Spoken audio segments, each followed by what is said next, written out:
Well, good evening, everyone. This is just a quick video. I'm going to jokingly say it's the brothers are reunited.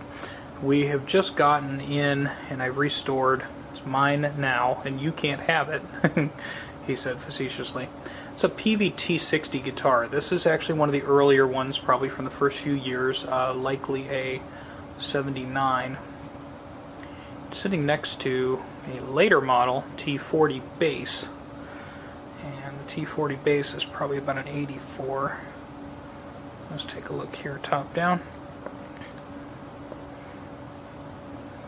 These two instruments were introduced originally in 1978, and they have a very unique distinction as to the electronics in them. We'll talk about it really briefly, and I highly recommend looking at some demos of these where people can actually really rock out.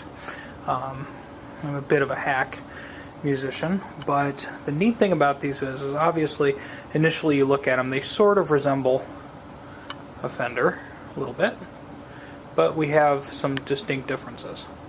We have, number one, way heavier duty bridges than the Fender. We have humbucking pickups, and the mid-80s models adapted the rail you see running down the middle of the pickup. So earlier one, like this one, lacks the two rails. But we had humbucking pickups, and they can split their coils, and it's really unique the way that it does it. And the neck, which is a bolt-on, has a tilt adjust on the back and a very heavy neck plate. But let's just take a look really quickly at the electronics on this, because electronics are interesting. You'll see the switches on here, and when you see the switch configuration or the knob configuration, think Gibson Les Paul, where you have volume, volume, which would be the top two, and then tone, tone, which would be the bottom two, when the guitar is sitting on its side, per se. So we would have, let's see, volume, volume, so that's neck pickup volume, bridge pickup volume, bridge pickup volume, bridge pickup tone. And up there is the tone selector switch, and that's a phase switch. Now, if you recall, some guitars had the single coil pickups wired out of phase, so they sort of played together like a humbucker to cancel noise. With the phasing switch and the way that they did the tone knobs on these are interesting because it's the exact same configuration on both of these. When you roll the tone knob back, if you have it all the way open on 10, which would be fully open, it's a single coil guitar. But as you roll the knob back, it becomes a humbucking pickup. It actually kicks in the second coil. Some people have had a field day rewiring these and making them easy to, they're putting more switches on them and doing all kinds of things with coil splitting and coil tapping and all that. But by factory, you just roll the tone knob back a little bit and the tone instantly gets significantly darker as you go into humbucking mode. Are just really neat and innovative. As far as these knobs are numbered, and it seems to be, I think it's right about 7 where they go into humbucking mode, and you can really, really hear it. But between being able to put one pickup or both pickups in single coil or humbucker mode and being able to switch them in and out of phase, it allows you to achieve a lot of different sounds. So I think they were going for an extremely versatile guitar that could play most any gig, whether you're playing rock or country or jazz or whatever. It has a lot of tonal flavors.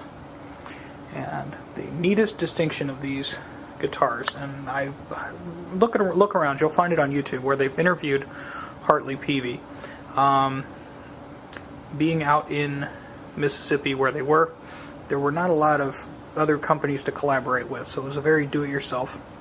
And Hartley tells a story about how he collected guns, and he was always impressed at how perfect the guns were from a given manufacturer. They were all symmetrical, they were all perfect. Every stock was just absolutely perfect.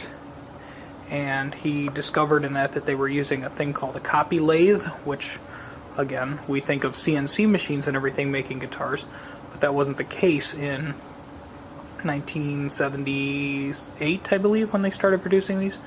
So he actually went and got the equipment in from Europe and started to manufacture guitars with the help of machinery, which was able to keep the cost down while keeping the quality very, very high.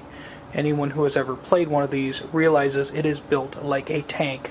The only thing you can really fault it on is the weight. They're a bit heavy, but beyond that, extremely nice sounding, very durable guitars.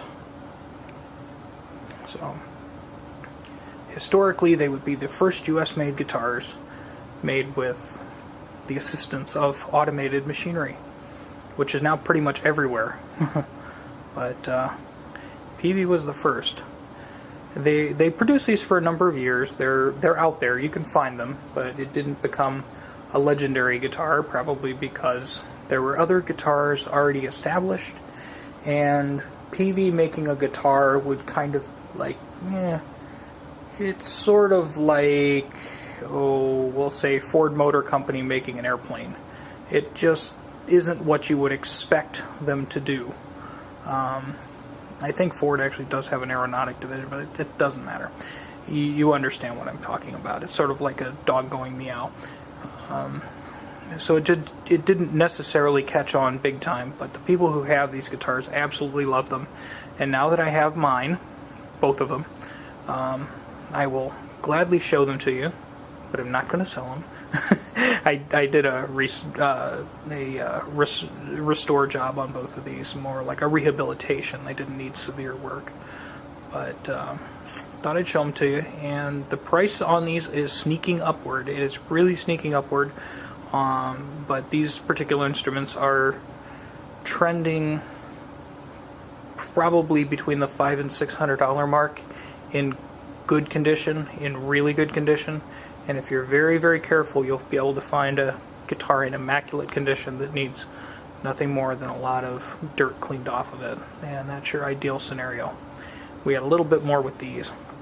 The T-40 was actually in super good condition. It needed basically just a bath and setup and adjustment. The T-60 needed a bath ×2, and we had to take some rust out of the bridge down here. This has, very similar to a Stratocaster, you have 2 small machine screws in each saddle that adjust the height, and a few of those had sort of rusted in place. And there were a few screws on the pickups there that were rusty, and you could tell it was just where somebody's hand had touched. So whomever played this in the past was one of those people that if they touch your strings, it will rust. It happens to the best of us, I guess. Well, thanks for watching, and have a great night.